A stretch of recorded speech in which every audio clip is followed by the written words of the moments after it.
The Los Angeles Dodgers have broken Major League Baseball. And we shouldn't be angry at the front office for getting any player that they want.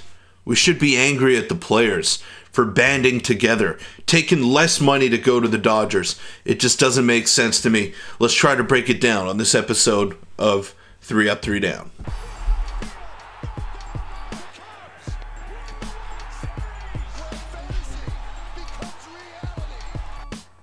Welcome in, everybody, to 3 Up, 3 Down. I'm your host, Peter Vrionis, and today we're going to be talking about the supreme dominance of the Los Angeles Dodgers, who have basically gotten whatever they wanted done in the offseason done, and they're getting every player, left, right, and center. They need this guy, they go out and get him. They are outspent for this guy, doesn't matter, they're still going to get him. So the Dodgers are playing chess and everyone else is playing checkers right now. I don't know what they're doing differently that the other teams around the league aren't doing, but it's definitely an interesting conversation to be had. Before we get into it, make sure to hit that subscribe button because a large percentage of you who are watching these videos are not subscribed to the channel. So it'd mean the world to me if you could help get me to 3,000 subscribers.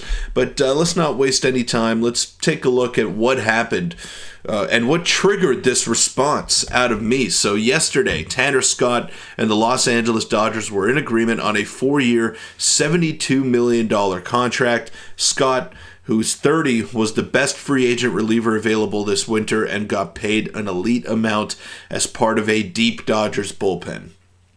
Now, any part of the Dodgers is elite, whether it's their lineup, whether it's now their starting rotation, which has 5 legitimate ace-level caliber guys in there. It's truly insane. It is insane how deep this Dodgers team is. They have 8 or 9 guys that can start games for them. They have 6 or 7 back-end relievers that are going to be occupying middle relief roles. It's ridiculous. It's a wealth of options that they have available to them. And as I mentioned in the introduction, I'm not mad at the Dodgers. Of course they're going to try to get the best possible players. Of course they're going to do this. But the players, what happened to trying to compete against the best? And I'll use a Vladimir Guerrero Jr. quote here. He said, "I will never play for the Yankees, not even when I'm dead." Now, it remains to be seen if the Yankees offer him $500 million in the offseason. I'd like to see him not take that.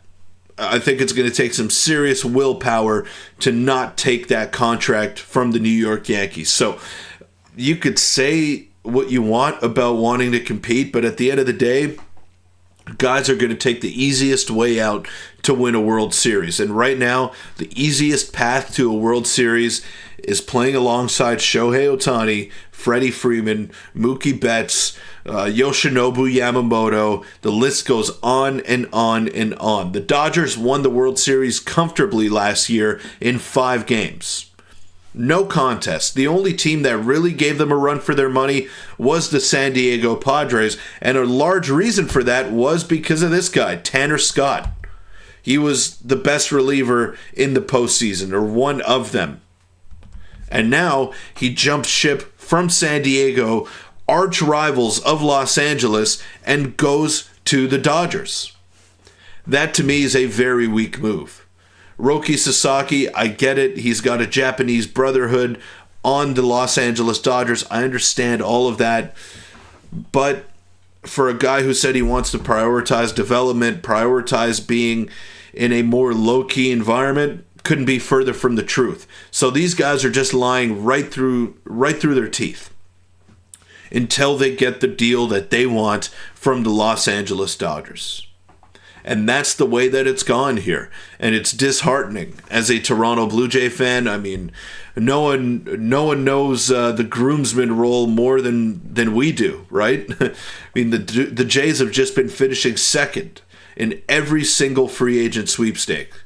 Now, that's just the way it goes. I get that. But even for the other teams that are struggling to retain some of their own players because they're just jumping ship and going to the Dodgers. It doesn't make sense. And, shout out to Corbin Burns for going to the Arizona Diamondbacks and not going to the Dodgers. That's going to be great. I mean, the NL West is still going to be a great division. I expect it to be a cakewalk for the Dodgers just because of how much better they got this offseason. But it's truly it's just insane. And look what the Padres had to do to acquire Tanner Scott and Brian Hoeing at the deadline. They're number 2, 4, 5, and 24 prospects to acquire those two guys. They made it to the NLDS where they lost to the Dodgers, who went on to win the World Series. Then the Dodgers signed Tanner Scott. Just brutal for San Diego. And Noah Camrus, I don't know how to say his name or if I'm saying it properly, but this guy is a Dodgers reporter, and he's just been victory lapping on Twitter, saying how lucky the Dodgers are to be getting all of these players. Give me a break, man. This guy is truly pathetic. His tweets that I've seen over the past couple of weeks, pathetic. I mean, just victory lapping, kind of rubbing it in the faces of other fan bases. Dude, just get a grip, man. Get a grip. They're not lucky, and they're not, building something ridiculous here. They just have the best player on the planet who is recruiting all of his buddies from Japan, who's just showing the way. If you want to give credit to Shohei Ohtani, who I believe is underpaid at this point of his career, especially after the impact that he had. Don't give credit to Andrew Friedman, who has a unlimited budget to work with. Come on, man. This guy has just been victory lapping on Twitter for a couple of weeks now, and it's kind of pissing me off. So just give it a rest. Give it a rest, man. Unbelievable. Now, Tanner Scott's preferred destination was the Cubs, but Chicago was unwilling to go 4 years. And, of course, LA goes 4 years and $72 million and closes that deal.